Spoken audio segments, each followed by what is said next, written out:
Obviously, there is one thing and one thing only to talk about, and that is that, please God, in the next few days, we hope and expect that 20 living Israeli hostages who have been in captivity for more than 2 years will be coming home. That as a result of the 20-point peace plan, phase 1, brokered by President Trump and his team and nations of the world, that the deep prayers that we have been offering will be realized and the hostages will be coming home. And that is obviously monumental and obviously so joyful, but also we have to process it. And I want to think out loud with you about how you think about this monumental and joyful moment. So when President Trump's 20-point plan was first announced, Daniel Hartman and Yossi Klein Halevi did a podcast, For Heaven's Sake, and they offered two very different lenses for how to think about it. Daniel Hartman observed that the point of the holidays, why do we do Rosh Hashanah? Why do we do Yom Kippur? Why do we do Sukkot? It comes down to one single, simple human project, to remind us that we are not stuck. We are not stuck. That's why we do the holidays. That what has been does not necessarily get to predict what will be. That our past does not necessarily get to shape our future. And we do the holidays because we can learn, we can grow, and we can evolve. And therefore, while the past 2 years have been beyond horrific, his lens is this: can we dare to be hopeful again? Does this moment mean, Daniel asks, that we can legitimately be hopeful again in a different way and for the first time in 2 years? Now, Yossi Klein Halevi, his bar plukta, his conversationalist, his debate partner, answers, of course, I would love to be hopeful. And all the Israelis he knows would love to be hopeful. And Yossi Klein Halevi points out that up until October 7th, Israelis skewed very high on hopefulness. In fact, he cites the studies, and you've all seen these studies, the pre-October 7th, Israelis were ranked among the happiest people on planet Earth. As Yossi Klein Halevi puts it, we were like Scandinavians living in the Middle East. But October 7th changed that, Yossi pointed out, and now Israelis have, over the last 2 years, learned a new move, which is to be cautiously pessimistic. Cautiously pessimistic, that's new, and that is well-earned. So my question for us this morning is, what is our lens? Is our lens to dare to be hopeful, or is our lens to be cautiously pessimistic? And of course, the evidence cuts both ways. The very fact that, please God, the hostages will be coming home definitely dares us to be hopeful again. After all, these hostages never gave up. Their families never gave up. The activists in Israel never gave up. How many of you have been to Hostage Square over the last 2 years? You've just right, they never gave up. They were there every day. The protests, returning the hostages front and center, never gave up. The Jewish world never gave up. What we just did, we've done every morning and every evening of every day since October 7th. every morning and every evening of every day, not giving up, praying for the hostages. And that's what the Jewish world did, and we along with it. So it does feel the fact that these hostages who survived unendurable for an infinity of time would be coming home, that this prayer could actually be answered on Monday, invites us to be hopeful and dare to be hopeful that this very long national nightmare is over.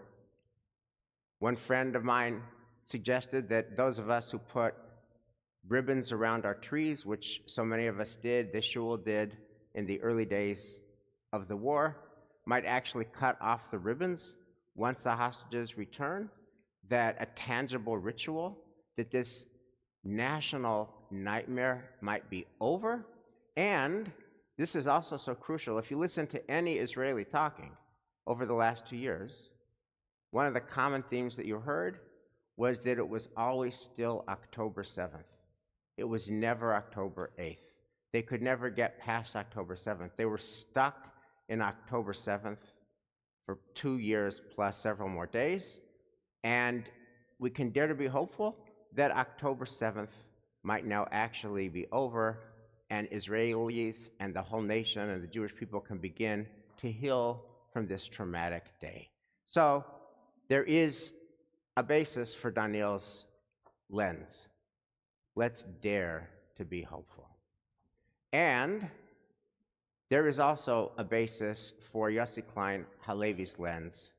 We would be wise to be cautiously pessimistic, and for several reasons. First of all, as you all know, there are 28 hostages who are not coming home alive. Those who were murdered on October 7th, those who were murdered in Gaza after October 7th, and the hope is that their remains are going to be coming back home so that their families, who don't get a joyful reunion, but at least they do a proper Jewish burial.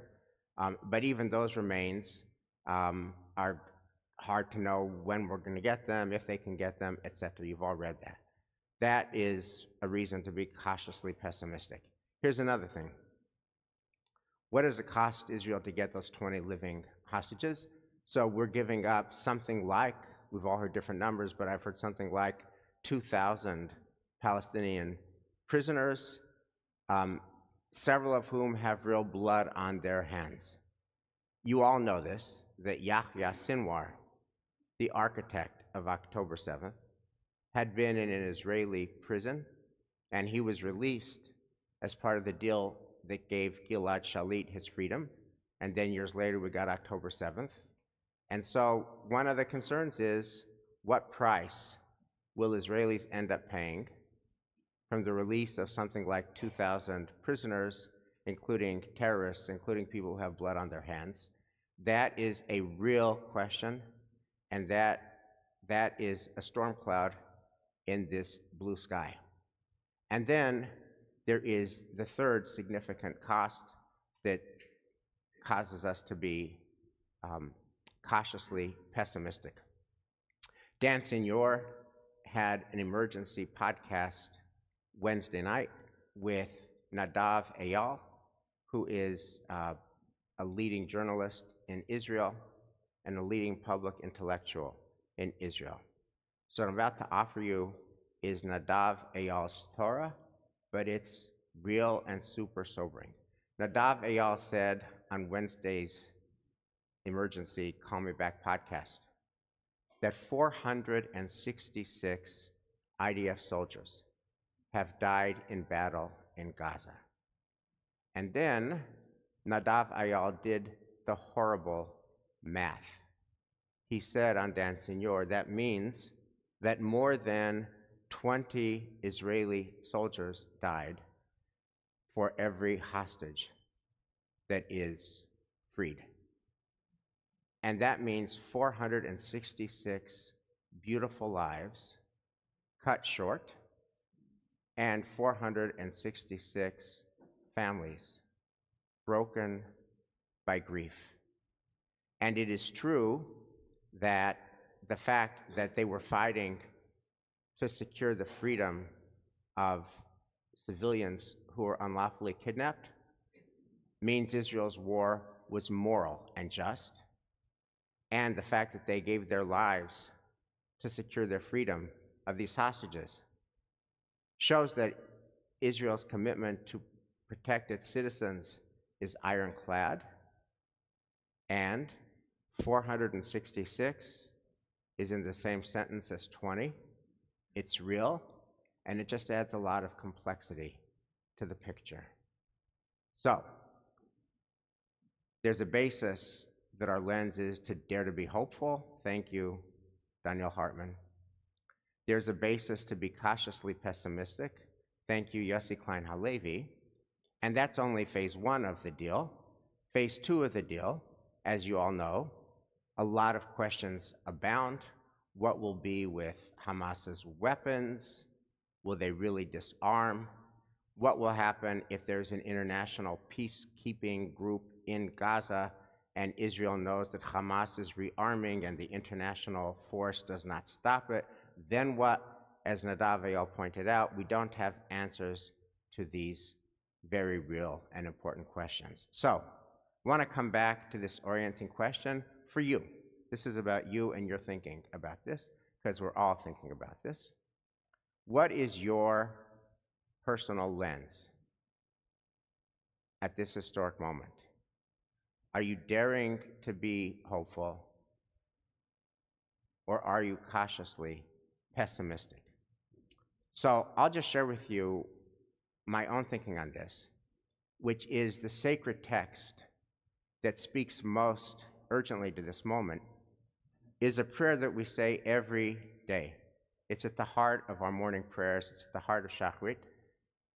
It's right after Baruch Hu. We say, Baruch Hu et Adonai HaMavorach, blessed be God who is blessed. And then we say, and this is just so important about God, Yotzer Or Uvore Choshech.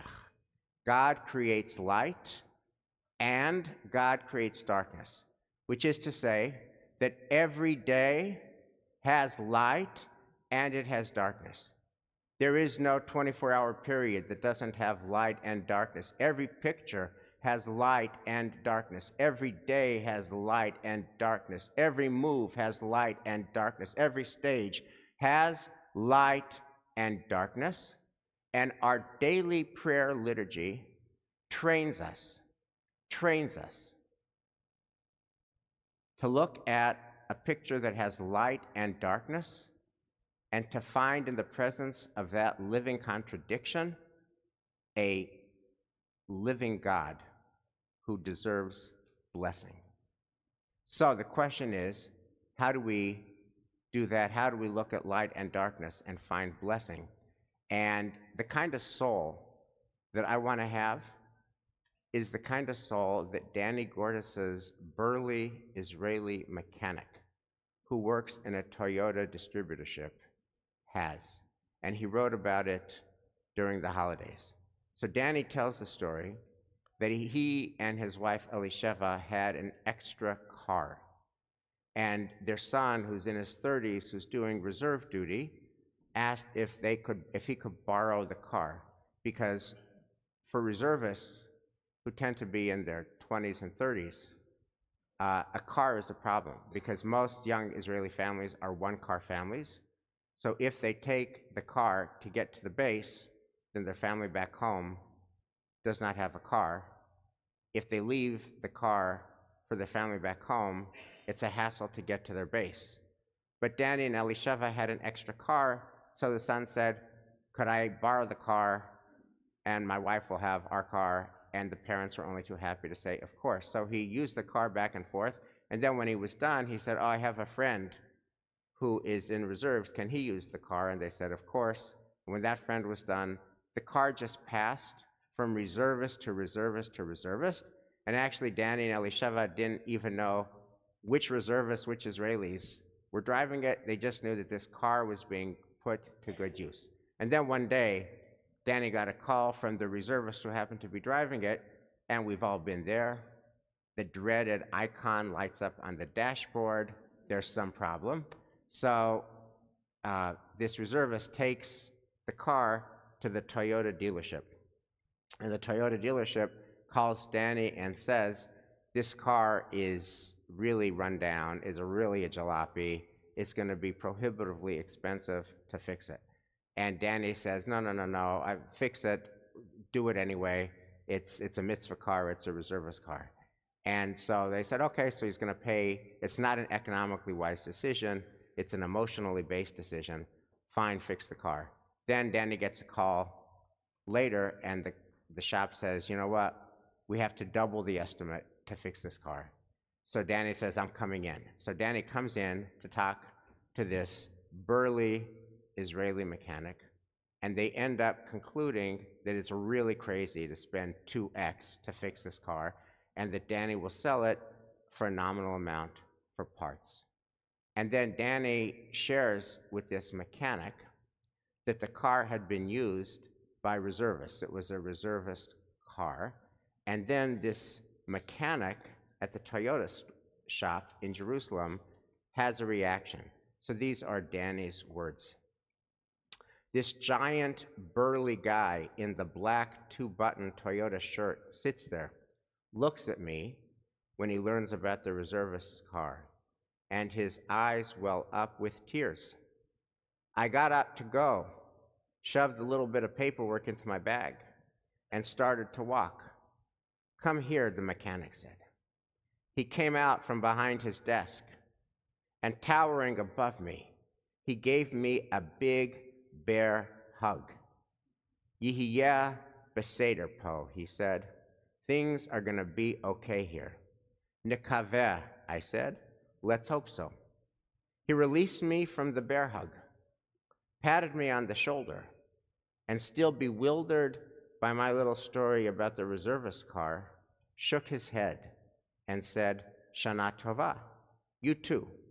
I walked home, charmed by the bear of a guy and those utterly unexpected tears. The whole thing was so incongruous, that moment so filled with his sweetness and goodness, that knowing that this country is filled with people just like him, it struck me that he might well be right. So dare to be hopeful or cautiously pessimistic. I am voting to be hopeful because I believe in the goodness, the decency, the resilience, the strength, the nobility, and the idealism of the Israeli people. And the Israeli people are going to be strengthened by 20 more Israelis, please God, who, against all odds, far from home and far from hope, dared to believe, and their prayers, please God, are being answered, which means that maybe the high holidays are actually right when they teach us that we are not stuck. Nikaveh. Let's hope so. Shabbat Shalom.